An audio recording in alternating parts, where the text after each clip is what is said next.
मुख्यतः मूल रूप से आज का विषय हमारा सिर्फ इसी पे केंद्रित है। इसीलिए भक्ति भाव के साथ ये पूरा कार्यक्रम हो, पूरा प्रोग्राम हो, पूरी चर्चा हो, इसलिए हमने किसी अन्य विषय को साथ में नहीं रखा है। ये इसलिए भी आवश्यक है क्योंकि मनुष्य का जन्म बार बार नहीं मिलता, एक बार मिलता है। और ईश्वर को पाने की सभी की इच्छा है, ऐसा नहीं कि कोई नहीं जाना चाहता, लेकिन भ्रमित रहते हैं। हम जो कर रहे हैं, हम वास्तविक उपासना उसी को समझ लेते हैं और जाना कहीं और होता है, भटक कहीं हम और जाते हैं। तो आज इन सारे सिद्धांतों को स्पष्ट करने के लिए, सारे भ्रमों को स्पष्ट करने के लिए आज हम इस पर और व्यापक चर्चा करेंगे। अब भक्ति को जितना मैं समझ पाया हूं, मैं आप लोगों के सामने रखने की कोशिश करता हूं।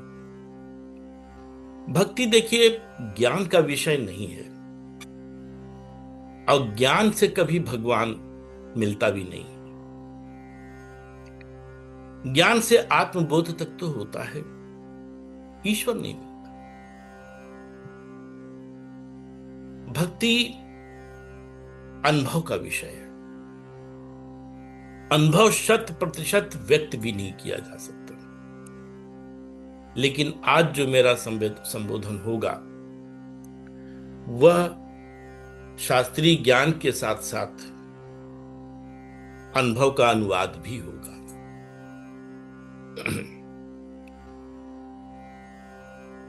सबसे पहली चीज ये है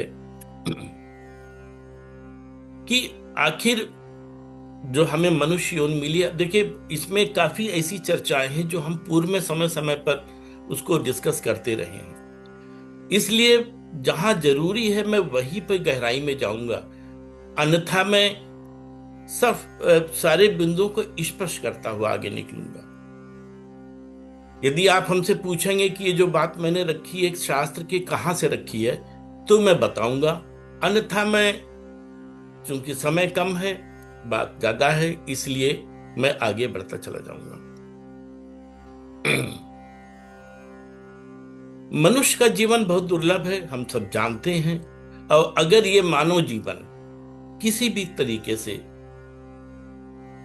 चूक गया, जो हमारा लक्ष्य हम उससे भटक गए, तो कोई ठिकाना नहीं है कि हमें अगला मनुष्य योनि कब मिलेगी। शास्त्रों में जैसे कठोपनिषद में 2, 3, 4 में दिया हुआ है कि फिर 84 लाख योनियों में भटकना पड़ता है। आशय यह कि उन 84 लाख योनियों में से किसी भी योन में भटकना पड़ सकता है, लेकिन ऐसा नहीं है कि 84 लाख योन के बाद ही मनुष्य की योन मिलती है। वो कब मिलनी है ये हमारे ईश्वर पर निर्भर करता है कि कब हमको मनुष्यों में। आज के हम जो मनुष्य योन हमको मिली, ये समझिए कि बहुत कई जन्मों के प्रयास के बाद मिली है। आप अपने जीवन का महत्व समझें, बहुत जन्मों के प्रयास मिली है, और उस जन्मों के लिए, मतलब उन जन्मों में आपने निरंतर भगवान से ये याचना भी की है कि भगवान एक बार मनुष्य की योन दे दो, हम अपने जीवन के लक्ष्य को प्राप्त कर लेंगे। लेकिन हम अभी पृथ्वी पे हैं, मृत्युलोक पर हैं। इसका आशय क्या है? इसका आशय कि अनंत जन्मों से हम अभी जन्म मरण के बंधन से मुक्त नहीं हो पाए।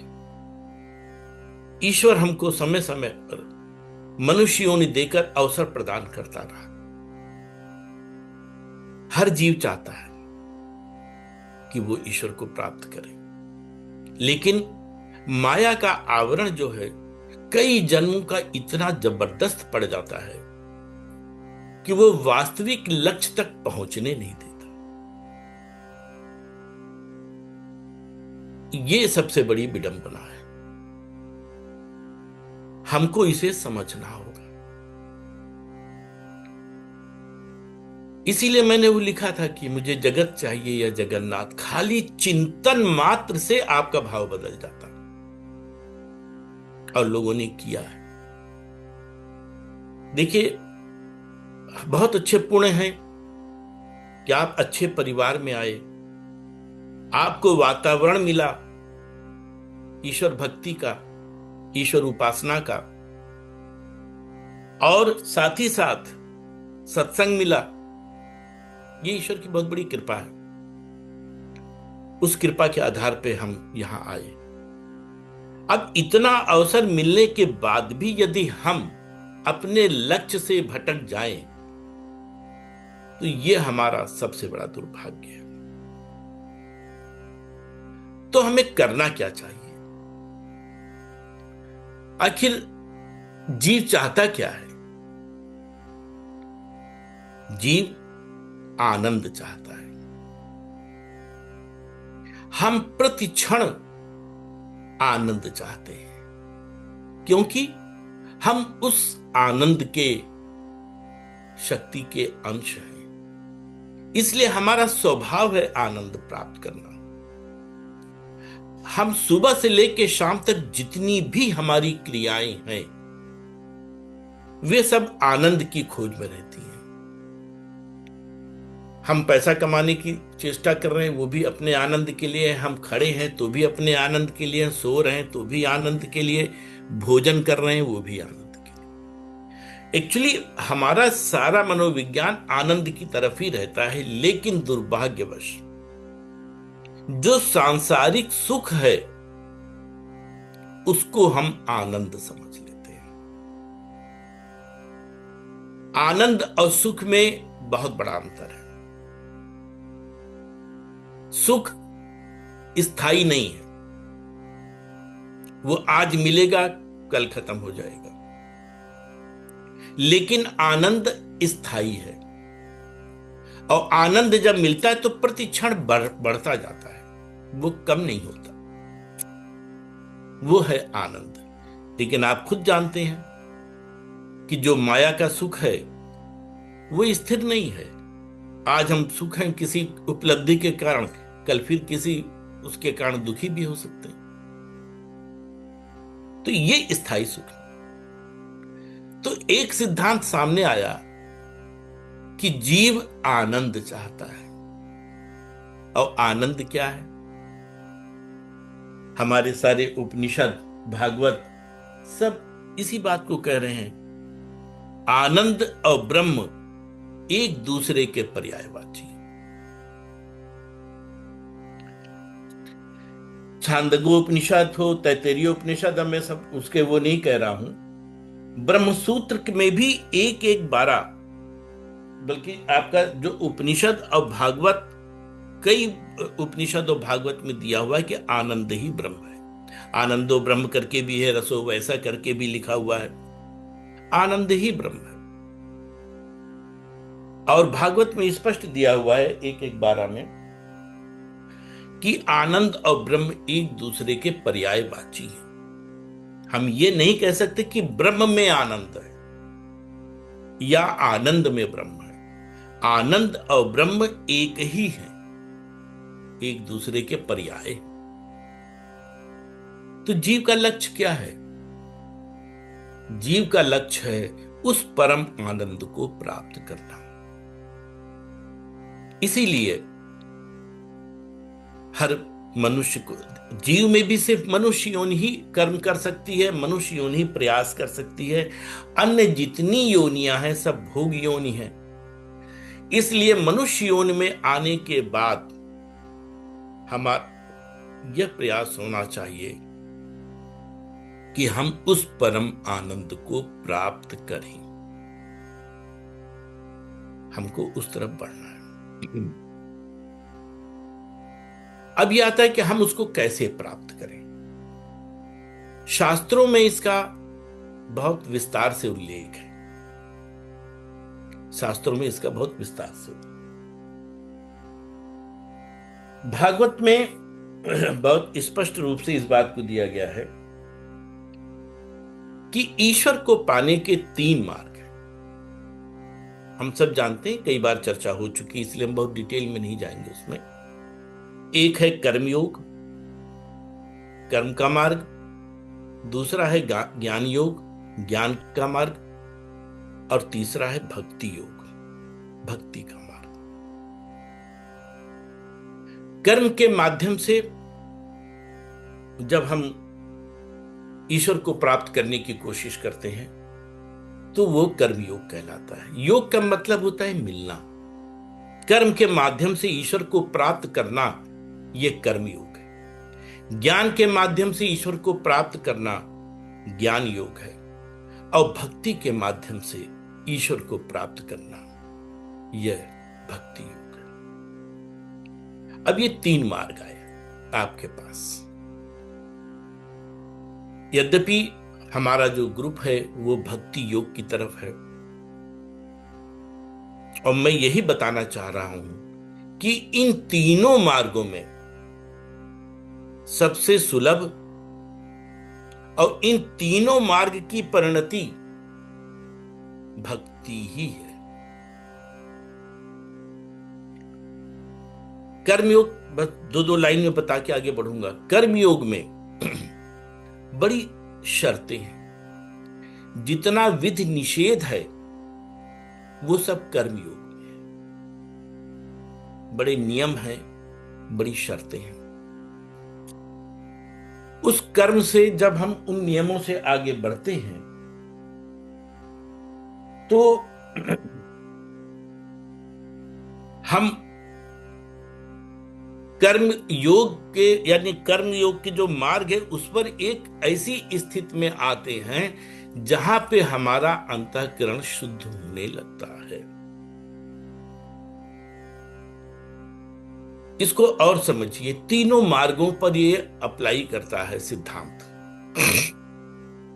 चाहे कर्म योग हो, चाहे ज्ञान योग हो, और चाहे भक्ति योग हो। ये तीनों योग सबसे पहला काम क्या करते हैं? हम कर्मों के माध्यम से, हम ज्ञान के माध्यम से, हम भक्ति के माध्यम से सिर्फ और सिर्फ अपने अंतःकरण की शुद्धि करते हैं। इसके अतिरिक्त कुछ नहीं। अंतःकरण की शुद्धि का प्रयास करते हैं, अंतःकरण शुद्धि की बात करते हैं। कर्मयोग हमको एक ऐसे स्थान पर ले जाता है जहां पर वैराग्य हमको संसार से मिलने लगता है।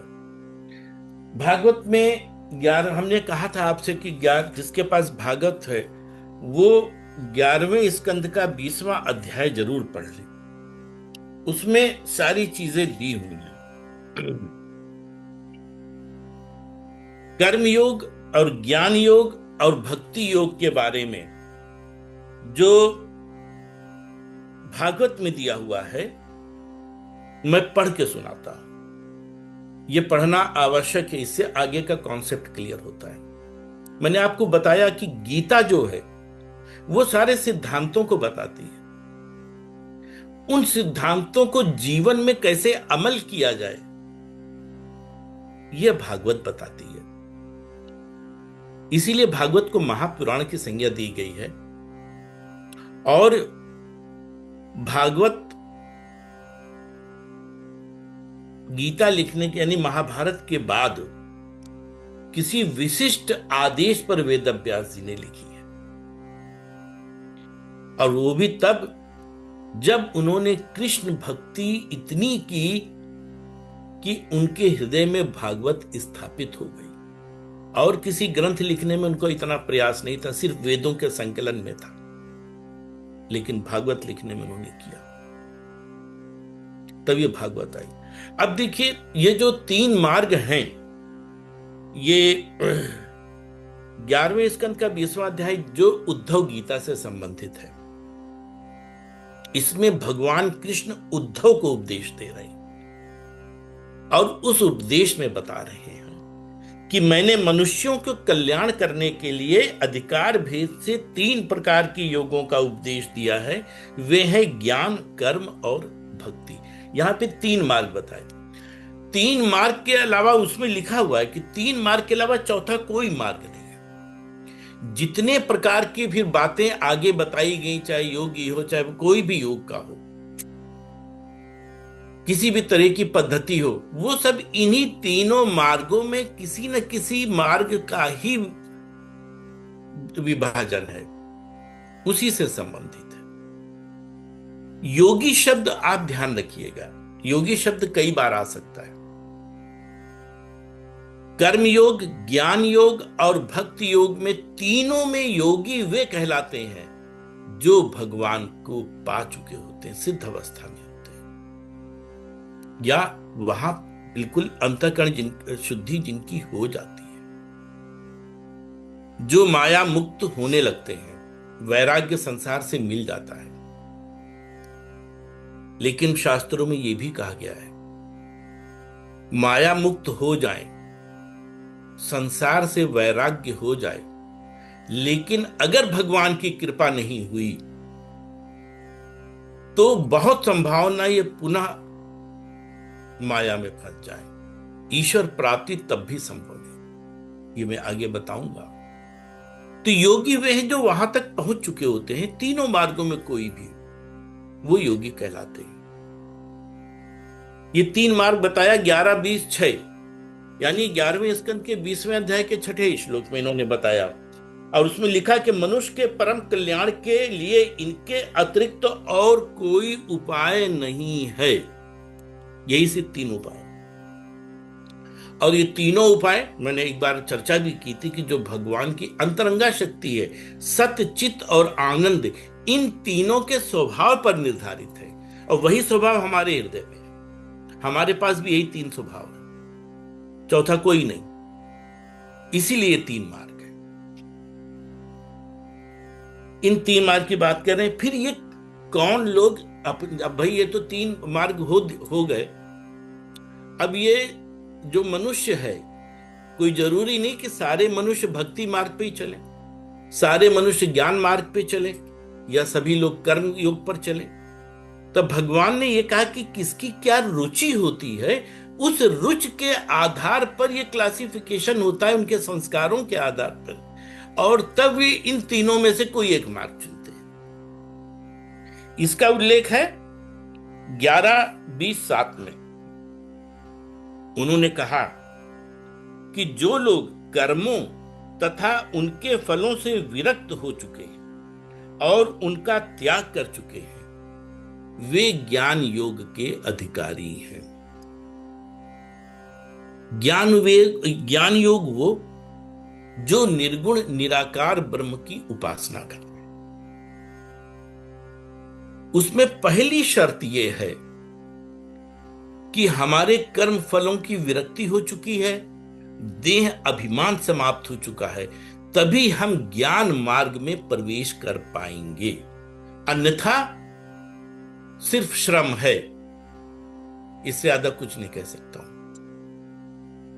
तब उसके बाद वो भी तब जब आगे जाके, क्योंकि चैतन्य महाप्रभु ने, वो आदिगुरु शंकराचार्य जी ने भी ये कहा कि शुद्धयंती नान्तरात्मा कृष्ण पदाम भोजा, यानी भगवान कृष्ण की भक्ति के, ये आदिगुरु शंकराचार्य जी कह रहे, भगवान कृष्ण के चरणों के भक्ति के बिना अंतरात्मा शुद्ध हो ही नहीं सकती।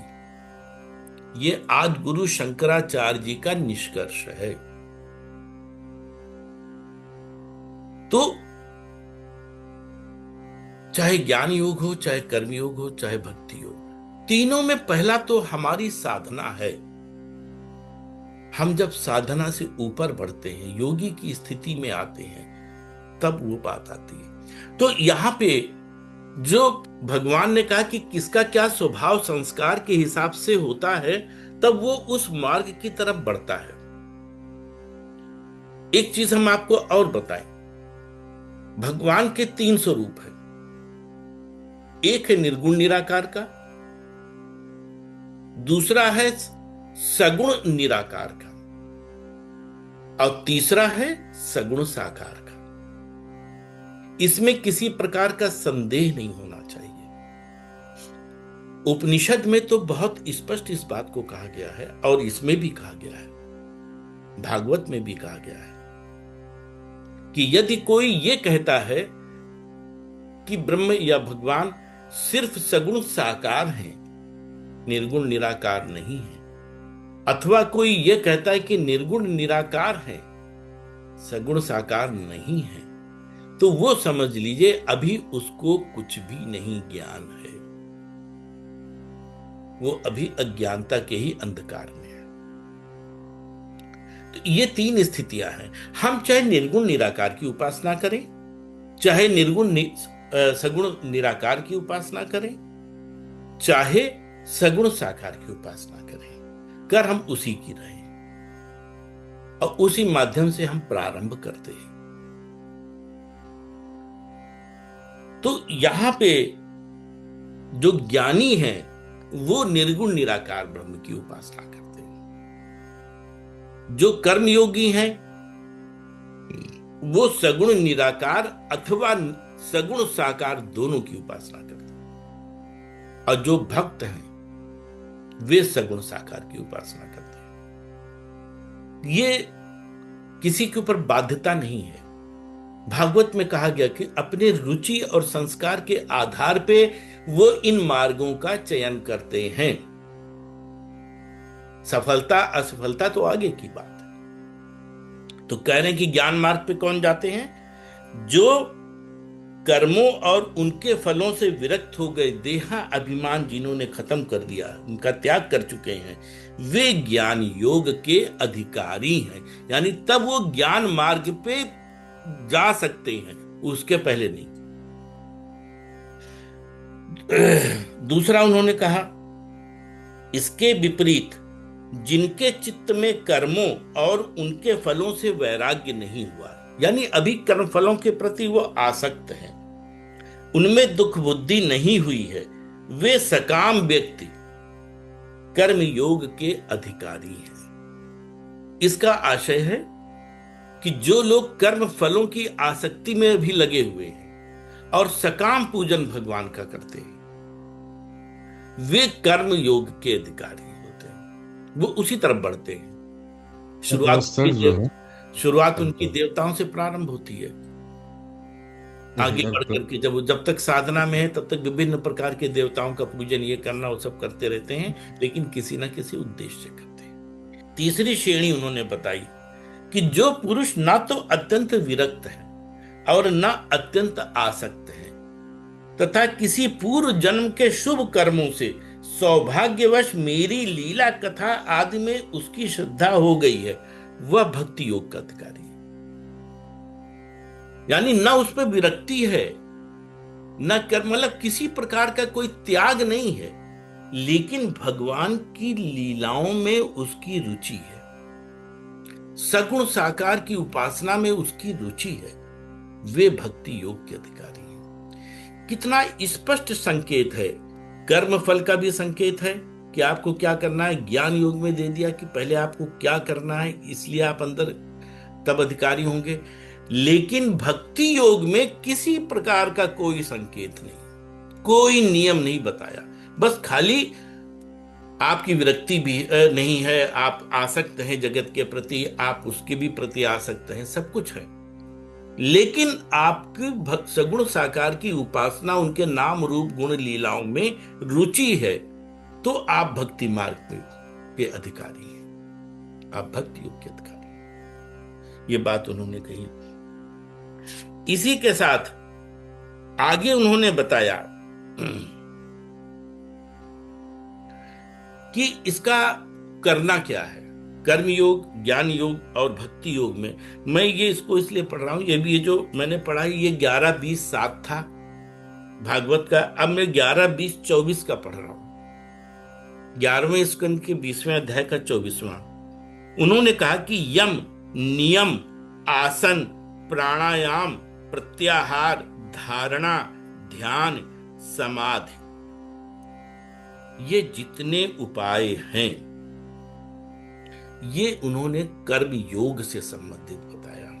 इसमें कर्म किए जाता है, जब हम जब करें तब करें, जब और तब ये सब कर्म की श्रेणी में आते हैं। ये कर्म योग की बात की। ये वास्तव में है कि ये पतंजलि अष्टांग योग है। और पतंजलि अष्टांग योग इन तीनों पे लागू होता है, ये भी आप समझ लीजिए। इस बात को भी भागवत में कहा गया है।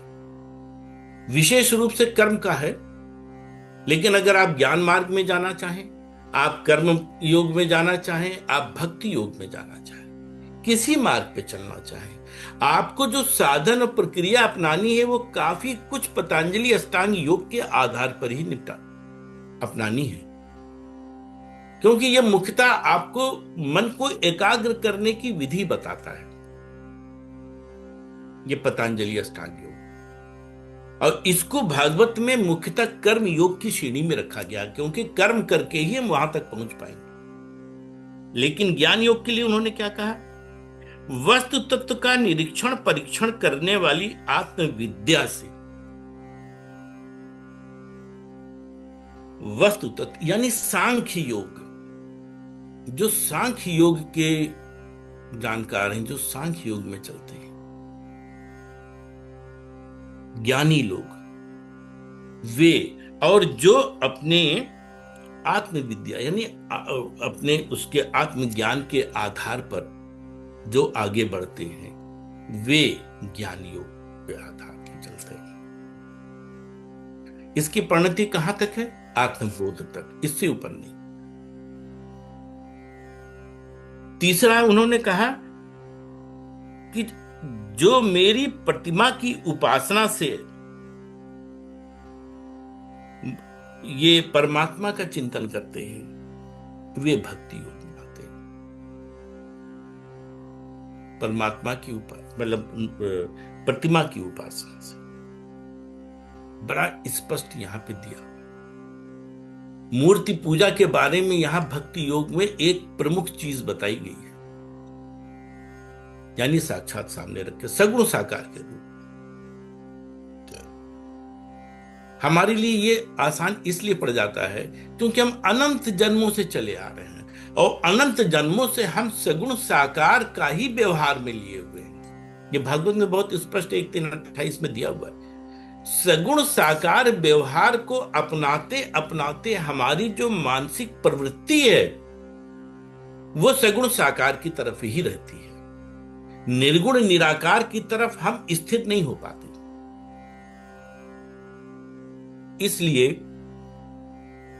ये सगुण साकार की ये इन्होंने यहां प्रतिमा का पूजन का भी मैं विज्ञान आगे बताऊंगा, इसके पीछे का विज्ञान बताऊंगा, मनोविज्ञान बताऊंगा। जो लोग मूर्ति पूजा का खंडन करते हैं ना, उनके लिए ये विशेष संदेश है, उसका आगे का बताऊंगा। अभी मैं जब चलूंगा भक्ति योग पे आऊंगा।